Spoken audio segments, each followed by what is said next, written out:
하나님 말씀 봅니다. 하나님 말씀은 전도서 12장 1절로 14절 말씀입니다. 이 그림을 좀 보시기 바랍니다. 엊그제 제가 어디 다녀오다가 차 안에서 찍은 석양 사진이에요. 이 석양을 보면서 너무 아름다워서 제가 사진을 찍었는데, 나도 언젠가는 인생이 질 때가 있을 텐데 아름답게 져야 되겠다, 이렇게 생각해 보았습니다. 아름다운 인생이 되었으면 좋겠다. 이혜인 수녀라는 사람이 있어요. 그런데 그 사람은 인생을 10가지로 요약을 했더라고요. 가난, 공생, 기쁨, 위로, 감사, 사랑, 용서, 희망, 추억, 죽음. 여러분들은 인생이 무엇인지 골똘히 생각해 보신 적이 있나요? 인생이 뭐예요? 이렇게 물어보면 정의에서 인생이 이것이다 라고 답하는 사람이 그리 많지 않더라고요. 이 그림을 한번 보세요. 이 그림을 보는데 이게 로댕이 생각하는 사람인데, 이 사람은 지옥문이라는 대작 위에 이렇게 조각상이 이렇게 새겨져 있어서 이 사람이 수많은 지옥문에 사람들이 정욕적으로 자기 뜻대로 살다가 지옥에 떨어져서 고통받는 그러한 모습을 보고 생각하고 있는 것입니다. 전도서는 우리로 하여금 인생을 생각하게 하는 그런 말씀인데요. 세상 사람들은 이 세상에서 자신의 능력만 믿고 모두 성공의 길로 달려가죠. 결국은 헛된 것으로 끝나게 되는데, 우리는 행복한 인생, 의미 있는 인생을 살기 위해서 어떻게 살아가야 될까? 이 시간 깊이 생각해 보는 시간 됩니다. 오늘 성경은 인생을 무엇이라고 말해주는지 봅니다. 전도서 전체의 구조입니다. 1장부터 6장은 헛된 인생으로 나를 강조하고 내 뜻대로 사는 삶이 헛되다, 이렇게 말씀하고 있습니다. 그 헛된 인생을 7장서부터 12장의 이 전도서는 그렇다면 인생을 어떻게 살아야 될까? 헛되지 않게 살아야 되는데, 12장은 그래서 인생의 또 전도서에 말을 해주는, 답을 해주는 결론입니다. 전도자는 결론, 오늘 본문에서 말씀을 하고 있는데 12장 9절에 보니까 이 전도자는 깊이 생각하고 연구하여서 이 인생을 생각했다는 것을 보여줍니다. 이 전도서 저자가 누구입니까? 솔로몬입니다. 솔로몬인데 최고의 지혜와 부와 권력을 가지고 있었던 솔로몬이 한 가지 일에 몰두하는데 인생이 무엇인가 알아내기 위해서 몸부림을 쳤다는 것입니다. 그래서 깊이 생각하고 연구했다 말합니다. 여기 전도자는 지혜자임을 여기 9절에서 말씀하고 있죠. 지혜자임을 전제하고 한 걸음 더 나아가서 백성에게 이 지식을 가르치는 교육자이기도 하였다라는 것을 보여주는데, 지식의 그 이상으로 의미를 가르치고 훈련하여서 적용할 수 있도록 하기 위해서 이 전도자가 지금 전도서를 말씀하고 있는 것이죠. 오늘날도 이 인생이 무엇인가 답을 내리기 위해서 많은 사람들이 연구를 하는데, 철학자들이 있고 신학자들이 인생의 답을 위해서 인생의 이런 답에 시도를 하고 있는데, 철학자들은 어디서부터 인생을 찾아가는가? 나라는 존재에서부터, 나는 누구인가? 라는 나로부터 위로 올라가는 구조로 철학자들은 인생이 무엇인가를 연구하고 있고요. 신학자들은 하나님으로부터 시작을 합니다. 그래서 답이 주어지는데 결국 하나님께 그래서 이르게 되는 우리의 인생을 말씀해 주는데, 철학은요 한계가 있어요. 더 이상 올라가다 보면은 한계에 부닥치는데, 인생이 무엇인가, 인간이 무엇인가 라는 존재에 대해서 결국 하나님 안에서만 인생이 무엇인지 답을 말해줄 수 있다는 것입니다. 그래서 철학은 질문하고 이 신학은 인생이 무엇인지 하나님과의 관계 속에서 결론을 내려주고 답을 줄 수 있다는 것입니다. 그래서 전도자는 마지막으로 노년의 때에 그 인생을 마무리한 이 포인트의 오늘 말씀인데요. 마지막 결론으로서 하나님 앞에서 어떻게 살아야 되는가? 경외하며 살아라. 그 안에서 답이 있다. 라고 말씀해 주는 것이죠. 그래서 하나님 앞에 서기 전에 핵심을 우리가 정리하고 답을 빨리 알고 그 답대로 우리가 살아갈 때 인생이 헛되지 않고 자신의 인생이 의미 있고 아름다운 삶이 될 수 있다는 것을 말씀해 주고 있습니다. 그래서 우리가 9절로 10절 한번 읽어보겠습니다. 다 같이 읽어봅니다. 전도자는 지혜자이어서 여전히 백성에게 지식을 가르쳤고 또 깊이 생각하고 연구하여 잠언을 많이 지었으며 전도자는 힘써 아름다운 말들을 구하였나니 진리의 말씀들을 정직하게 기록하였다. 말씀하고 있습니다. 여기 전도자라고 말씀을 합니다. 솔로몬은 왕이었죠. 다윗의 아들이었습니다. 그런데 결론을 자기는 전도자라 이렇게 말씀을 하고 있습니다. 전도서 1장 1절에서도 자기는 전도자다 이렇게 시작을 하는데 오늘날 해 아래서 이 세상에서 살아가면서 하나님을 거슬러 행하는 그런 사람들에게 하나님의 말씀 곧 복음 진리를 증거하면서 전도자로 자신은 살 것이며 또 전도자로 우리 성도들에게도 살아야 될 중요한 것을 가르쳐주고 있다 말씀합니다. 그래서 세상에 전해야 될 메시지가 있는데 창조자이신 우리의 주인이신 하나님이 계시다는 것을 너는 알고 그 하나님을 전해라 라는 것이죠. 모든 사람이 죄인이며 죄로부터 구원받기 위해서 우리는 하나님 예수 그리스도를 믿어야 된다는 것을 전제로 말씀해 주면서 여기 10절 뭐라고 말씀합니까? 힘써 아름다운 말들을 구하였나니 진리의 말씀들을 정직하게 기록하였다 말씀하고 있습니다. 전도자가 힘써 아름다운 말을 하였는데 여기 이 말씀은 정직하게 진리의 말씀이다 라고 하죠. 기쁨과 생명을 주는 말씀이 하나님 앞에 있다는 것을 말씀해 주고 있습니다. 그러므로 생명의 근원이신 창조주 앞에 우리가 나아가야 될 것을 너희는 기억하라 라고 말하고 있는 것이죠. 그래서 창조주를 기억하라. 이 천지 만물을 주관하신 하나님이 계시다는 것이죠. 우리는 피조물이라는 것을 너희들은 기억해라 라고 말씀하고 있는 것입니다. 1절에 보니까 여기 청년의 때에 창조주를 기억하라 이렇게 말씀하죠. 12장 1절입니다.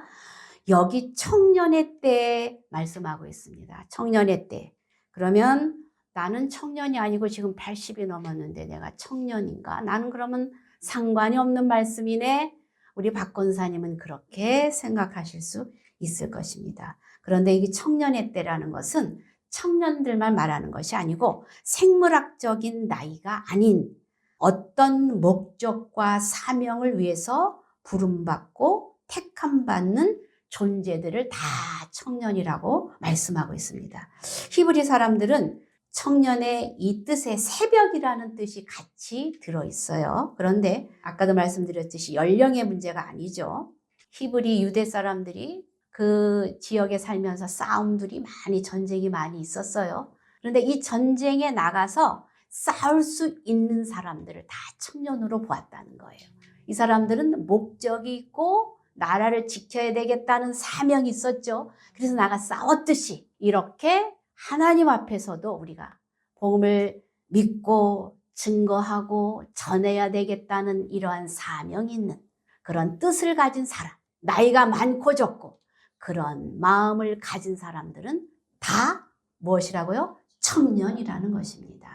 그래서 청년의 마음을 가지고 이제 창조주를 기억을 하고 우리의 생명이 누구로부터 왔습니까? 하나님께로부터 왔고 그분이 우리의 영혼을 위하여서 우리 예수 그리스도를 보내주신 창조주 구속자이심을 기억하라 라고 말씀하고 있는 것이죠.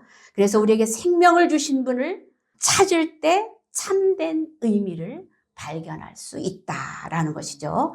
그래서 하나님 앞에 서게 될 날을 기약하면서 깨어서 이를 전해야 된다는 것을 교훈해 주고 있습니다. 그래서 이 땅의 인생들은 죽기 전에 이러한 또 현상들로 돌아가야 되는 것을 기억하러 가는데 죽기 전에 기억을 하라. 2절서부터요. 그 7절까지는 우리 인생의 노화 과정을 말씀해 주고 있어요. 우리 인생은 언젠가는 하나님 앞에 다 노화돼서 돌아갈 그런 인생인데요. 2절부터 7절에 보면 이제 우리가 여러 가지 말씀들 중에서 한번 읽어볼게요. 2절부터 읽어봅니다. 시작. 해와 빛과 달과 별들이 어둡기 전에 비 뒤에 구름이 다시 일어나기 전에 그리하라. 죽기 전에 우리가 기억해야 될 일들이 있다는 것이죠. 읽어봅니다. 그런 날에는 집을 지키는 자들이 떨 것이며 힘 있는 자들이 구부러질 것이며, 여기 사람을 집으로 비유했습니다. 집이 이제 허물어질 때가 있는데 힘 있는 자들이 구부러질 것이다. 척추, 팔다리 이런 것들을 얘기하면서 맷돌질 하는 자들이 적음으로 그칠 것이며, 맷돌질, 우리가 이 맷돌질 하듯이 우리가 음식물을 씹잖아요. 그렇게 이제 씹는 것도 어려워질 날이 있고 그칠 때가 있다는 것이죠. 창들로 내다보는 자가 어두워질 것이며, 창들은 무엇입니까? 눈, 우리 눈 어두워졌죠? 지금 저도 침침해져가지고 이렇게 글씨가 좀 잘 안 보일 때가 있어요. 그래서 성경도 좀 이렇게 틀릴 때가 있고, 그런데 여러분 이해하시기 바랍니다. 눈이 침침해져서 그렇더라고요. 여기 보니까 길거리 문들이 닫혀질 것이며 맷돌 소리가 적어질 것이며 그칠 것이며 창들로 내다보는 자가 어두워질 것이며, 어쨌든 인생의 우리 몸이 어떻게 돼요? 다 노화되어서 하나하나 이제 쇠하여 가는 것을 보여주고 있는 것이죠. 또한 그런 자들은 높은 것을 두려워할 것이며 길에서는 놀랄 것이며 살구나무가 꽃이 필 것이며 메뚜기도 짐이 될 것이며 정욕이 그치리니, 이렇게 말하고 있습니다. 높은 곳을, 나이가 드니까요, 높은 곳을 올라가기가 힘들더라고요. 무섭더라고요. 두렵더라고요. 그죠? 다리도 후들후들 거리고. 그렇듯이 또 살구나무에 꽃이 핀다. 머리가 어때요? 키워지고 우리 인생이 다 새하여지고 메뚜기도 짐이 되고 정욕도 그치고 이 몸 전체적인 구조들이 힘이 없어지고 집이 무너지는 것 같이 무너지면서 또 우리의 이 여러 가지 그 먹는 거, 또 생각하는 거, 또 정욕, 뭐 힘 이런 것들이 다 노쇠해지는 것을 볼 수 있다는 것이죠. 이런 날이 반드시 온다라는 것을 말씀해 주고 있습니다. 그러면서 어떻습니까? 사람이 자기의 영원한 집으로 돌아가고 조문객들이 거리로 왕래하게 될 것이다. 우리 이렇게 늙으면 어떻게 돼요? 갈 곳이 있다는 것이죠. 그리고 누가 오니까 조문객들이 온다는 것입니다. 그래서 전체적인 노화의 그런 일들을 지금 말해주고 있는데, 영혼의 집을 빌려 쓰고 있는 우리는 돌아갈 곳이 있다는 것이죠. 그래서 우리는 옛사람은 후패하나 우리는 날로 새롭다고 하는데, 하나님을 믿지 않는 이런 갈 곳이 없는 그냥 무덤 속으로 들어가는 이 인생들은 얼마나 허망하겠습니까? 그래서 절망적인데, 우리 하나님을 믿을 때 이 인생은 우리 앞에서는 절망이 아니죠. 그래서 우리는 이 하나님 앞에서 반드시 돌아갈 것을 기억해라, 이렇게 말씀하고 있죠. 그래서 6절에 보니까 은줄이 풀리고 금그릇이 깨지고 항아리가 샘곁에서 깨지고 바퀴가 우물 위에서 깨지고, 이 은줄이 그 당시에는요, 은줄로 금 항아리처럼 예쁜 항아리 같이 금줄로 메어서 요 항아리 안에다, 금 항아리 안에다가 불을 피웠대요. 그래서 부잣집은 이렇게 은줄에다가 금 항아리에다가 불을 피워서 놨는데, 이거 인생으로 비유한 거죠. 이 줄이 끊어질 날이 있다는 것이죠. 그래서 우리가 깨어지고 그 바퀴가, 항아리가 깨어지는 그러한 일들이 있다라는 것을 말씀해 주면서 7절, 8절 읽어봅니다.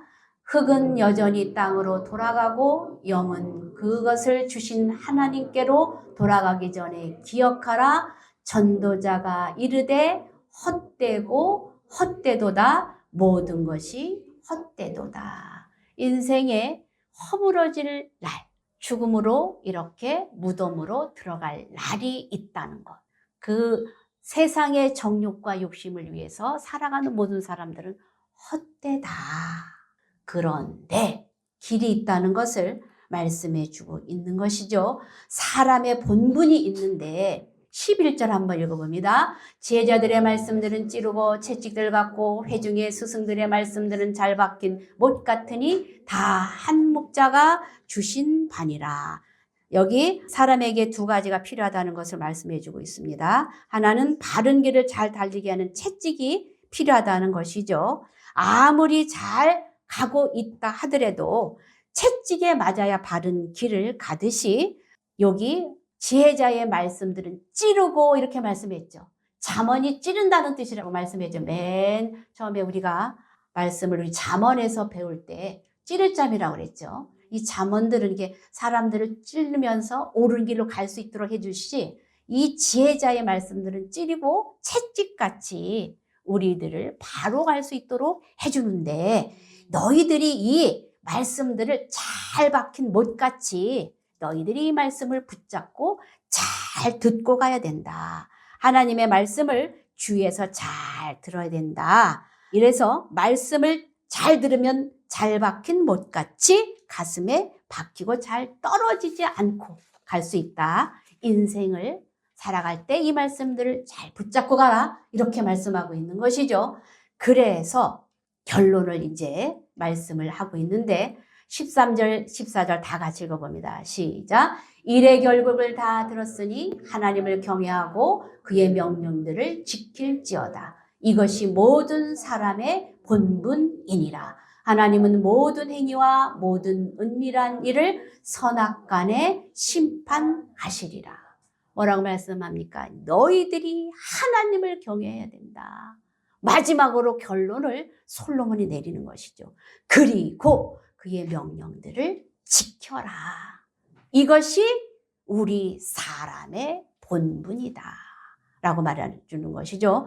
그리고 하나님은 우리의 모든 행위를 은밀한 곳에서 다 보고 계시고 선악간에 심판하신다. 우리 여러분들은 하나님 앞에 가서 상급을 받을 여러분들이십니다. 그래서 하나님 앞에 본분을 지키며 그 명령을 의지하면서 순종하고 경외하는 것이 우리의 본분이다 라고 말씀을 하는 것이죠. 그래서 이렇게 살아갔던 한 사람의 예를 제가 한번 설명해 드리겠습니다. 이렇게 살았던 사람이 1956년에 짐 엘리엇이라는 사람이 있었는데, 이 사람은 신학을 공부하고 이제 선교사로 나갈 준비를 하고 있었어요. 모든 공부를 마치고 하나님의 때가 되면 선교사로 나가야 되겠다라고 생각을 해서 이렇게 준비를 하고 있는데, 여기 보니까 남미의 에콰도르라는 그 지역에 여기는 선교사들이 한 번도 들어간 적이 없고 하나님을 알지 못한다는 소문을 들었어요. 그래서 내가 여기를 가야지 생각을 하고 있었을 때 이제 방학이 되어서 친구들하고 이제 5명이서 모였습니다. 이 사람들은 신학을 하면서 공부를 많이 마쳤고 어느 곳으로 가서 하나님 말씀을 증거할까 이러고 있는 참에 이 에콰도르의 이 아쿠아 부족은 하나님을 모른다는 그 말을 듣고 그곳으로 전도를 하려고 갈 때 가족이랑 모든 주위 사람들이 말리는 것이죠. 영화를 보니까 참 여기 영화가 있더라고요. 제가 봤는데 참 감명 깊게 봤는데, 아빠 안 가면 안 돼? 아이가 이렇게 말해요. 그러니까 우리는 하나님을 알잖아. 우리는 언제든지 하나님 나라에 갈 수 있잖아. 그런데 하나님을 몰라서 하나님 나라에 갈 수 없는 사람들이 있거든. 그 사람들을 위해서 아빠가 가는 거야. 아이가 말리니까 그렇게 얘기를 합니다. 그래서 이제 이 에콰도르라는 곳에 5명이 들어갑니다. 5명이 들어갔는데 가자마자 큰 이 창이더라고요. 영화를 보니까. 들어가자마자 이 사람들에게 이 부족들이 그 창으로 찔려서 죽여요. 그런데 이 사람들 속에는 이 주머니에 총이 있었어요. 어떤 위급한 일이 있으면 총으로 쏠 수 있었어요. 그래서 이 총을 준비했는데 5명이 며칠이 지나도 아무 소식이 없으니까 이 사람들을 찾아서 본국에서 수수몰이에서 사람들이 찾아갑니다. 가봤더니 이 사람들이 다 난자한 피를 흘리면서 죽어 있었어요. 그래서 주머니를 봤더니 주머니에 총이 그대로 있었다는 거예요. 그걸 총으로 쏘면은 살 수 있잖아요. 그런데 한 사람도 총을 쏜 사람이 없었어요. 그래서 죽어갔고 그로 인해서 이제 이 일들이 다 밝혀집니다. 그래서 이제 신문 보도에 나는 거죠. 신문 보도에 이 기자가 뭐라고 썼냐면 허망한 인생 이렇게 썼습니다. 그리고 헛된 죽음, 낭비 이렇게 썼어요. 헛된 죽음과 낭비의 삶으로 갔다. 이 사람들은 젊은 29살이었어요. 엘리엇과 그 동료들. 이 사람은 29이었는데 짐 엘리엇이라는 사람은 29이었어요. 아이들도 있었고 어린아이들도 있었고 자녀들도 있었는데 그 부인에게 이제 기자가 찾아간 것이죠. 이렇게 찾아갔을 때 이 부인이 엘리자베스 엘리엇이었어요. 부인이 말을 합니다. 뭐라고 그러냐면 뭐라고요? 헛된 죽음이라고요? 낭비라고요? 기자들한테 막 큰 소리로 말을 합니다. 그 사람은 평생 준비했던 결과입니다. 그렇게 어느 곳에 가서 내가 주를 전해야 되겠다라고 평생을 준비하고 가서 그 죽음으로 이어진 열매라는 것이죠. 그래서 이 부인이 아이들을 데리고 아이들이 셋인가 되더라고요. 아이들을 데리고 이 지역으로 갑니다. 아이들이고 여자니까 부족들이 죽이지 않아요. 그래서 거기서 헌신하면서 열심히 지내요. 그 모습을 보면서 부족들이 와서 물어봅니다. 왜 당신은 이곳에 와서 우리들을 위해서 이렇게 헌신합니까? 이렇게 물어봐요. 그 부족들이. 그리하였을 때 이 여자가 나는 당신들에게 중요한 것을 전할 것이 있어서 왔습니다. 지난번에 죽었던 그 사람이 나의 남편입니다. 이렇게 말합니다. 그러면서 이제 그 사람들에게 복음을 다 전하는 거예요. 복음을 전했을 때 이 부족이 당시에 56명이었었대요. 이 56명이 다 예수님을 영접을 했어요. 다 영접을 하고 그리고 빌리그램 그때 막 이렇게 집회들이 많이 있었잖아요. 이 사람 그 지역의 추장이었죠. 추장. 부족의 추장. 그 사람이 예수님을 믿고 목사가 됩니다. 그래서 빌리그램 그 집회에 나와서 간증을 합니다. 내가 그때 그 사람입니다. 말합니다. 우리가 생각할 때 헛된 낭비, 죽음이라고 생각을 했죠. 우리 작은 교회도 이렇게 몇몇 성도들이 하찮은 것처럼 이렇게 다른 사람의 눈에는, 세상 사람의 눈에는 보일 수 있습니다. 그러나 우리에게 작은 모임에 우리의 삶이 누군가에게는 생명으로 이어질 수 있다는 것을 여러분 기억하시길 바랍니다. 그래서 요한복음 14장 24절에는 한 알의 밀이 땅에 떨어져 죽지 아니하면 한 알 그대로 있고 죽으면 많은 열매를 맺느니라 말씀하고 있습니다. 이 짐 엘리엇 한 사람으로 인해서 많은 사람들이 구원을 받았듯이 우리의 한 사람이 우리의 모습이 죽어지고 낮아져서 복음을 증거할 때 누군가에게는 생명의 열매로 많이 이어질 것을, 많은 열매가 맺혀질 것을 여러분들 기억하시길 바랍니다. 그렇습니다. 우리의 이 작은 이 믿음이 창조주 하나님을 전하고 그가 심판주이심을 말하고 우리도 언젠가는 주님 앞에 설 날이 언젠가는 있을 것입니다. 그렇죠? 그 날이 멀지는 않았어요. 우리 여기 앉으신 분들은 다 그때까지 우리의 삶의 본분이 무엇인가 하나님을 경외하고 그를 증거하며 말씀에 순종하며 살아가야 될 것을 여러분이 기억하시길 바랍니다. 누가 뭐라 해도 우리는 내가 복음을 전해야 될 청년임을 기억하고 아직도 감당해야 될 이 말씀을 증거하는 여러분들이 다 되시기를 주의 이름으로 축원합니다. 그래서 꼭 기억하는, 너는 기억하라. 하나님을 기억하는 은혜가 있기를 주의 이름으로 축원합니다. 우리의 믿음이 식어지지 않기를 여러분들 기도하시길 바랍니다. 복음 증거의 사명자임을 여러분들은 잊지 말고 복음을 힘다해서 전하는 여러분들이 되고 이로 인하여서 또 열매로 우리로 인하여서 많은 열매가 맺힐 것을 기대하면서 이 시간에 통성으로 다 같이 한번 기도합니다. 주여